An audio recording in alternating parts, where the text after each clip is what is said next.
Gaspard Gourgaud, baron Gourgaud, né à Versailles le 14 novembre 1783 et mort le 25 juillet 1852 à Paris, est un général et homme politique français.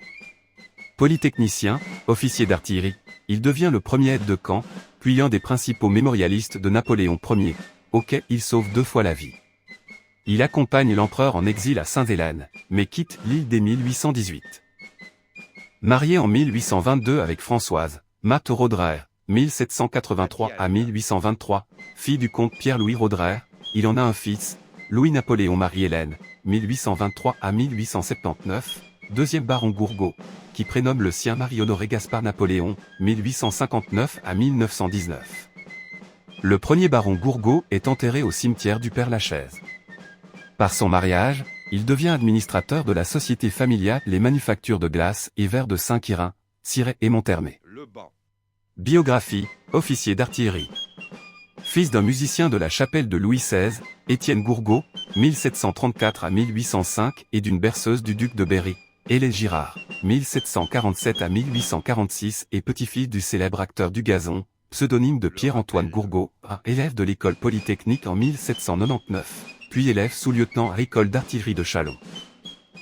Il entre en 1802 comme lieutenant en second au 7e régiment d'artillerie à pied, et passe en 1803 lieutenant au 6e régiment d'artillerie à cheval, et devient en août 1804 aide-de-camp du général Fouché. Dans la campagne de 1805, il se trouve à Ulm, à la prise de Vienne et au passage du Danube.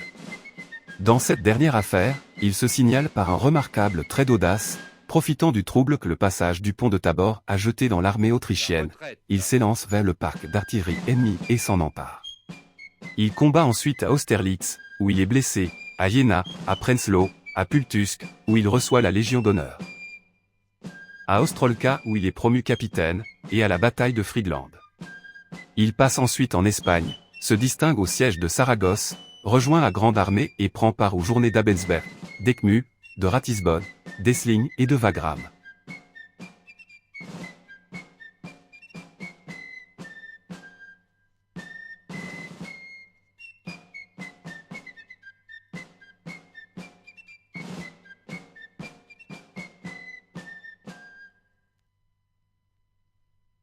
La charge.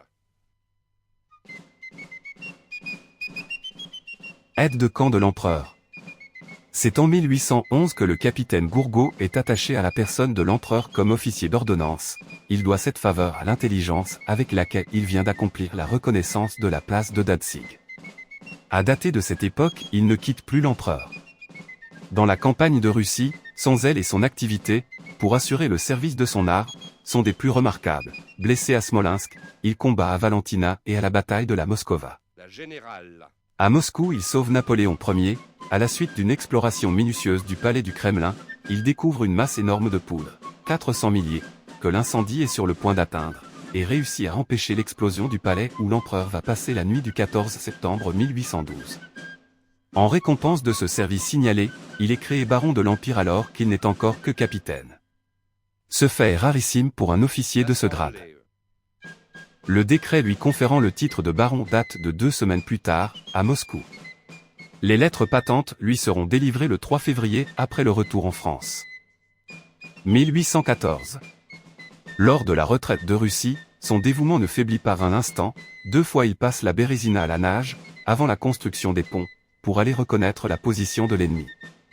Rentré en France, il vient rendre compte de la situation des débris des troupes françaises à l'empereur qui le nomme immédiatement chef d'escadron et premier officier d'ordonnance. Plusieurs missions importantes lui sont confiées dans la campagne d'Allemagne, 1813, et accomplies à la haute satisfaction de l'empereur. Sa conduite à la bataille de Dresde lui vaut la croix d'officier de la Légion d'honneur. Il se signale encore à la bataille de Leipzig, à la bataille de Hanau, et exécute avec une grande vigueur les ordres donnés par l'empereur pour assurer la retraite de l'armée. Pendant la campagne de France, 1814. À la bataille de Brienne le 29 janvier 1814, il sauve la vie de l'empereur en tuant d'un coup de pistolet un cosaque qui est sur le point de le transpercer de sa lance. Et la tradition familiale raconte que lui-même aurait eu la vie sauve grâce à sa croix de la Légion d'honneur qui aurait bloqué la lance qu'il avait fait dévier sur lui. En récompense, il reçoit l'épée de Lodi.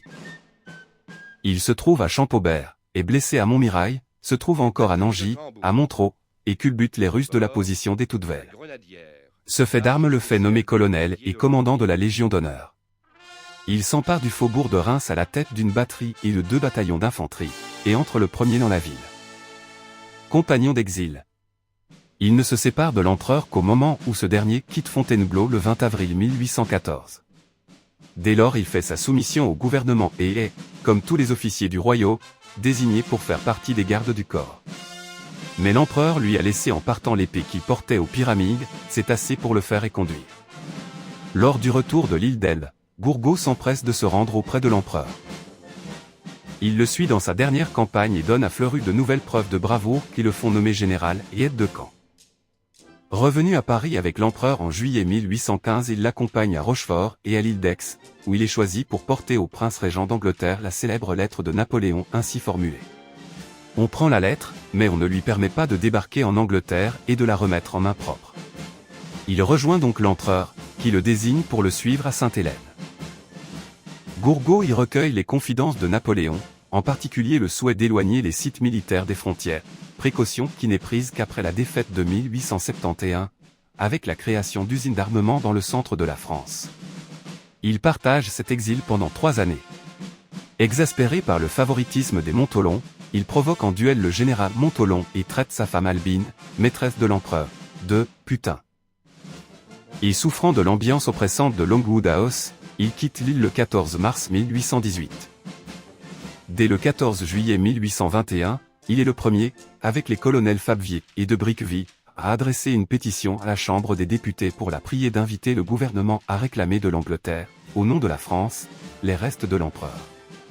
Laissé en non-activité, il s'occupe de la publication de divers ouvrages. Il fait paraître en 1823 avec M. de Montholon les Mémoires de Napoléon à Sainte-Hélène, en 18 volumes.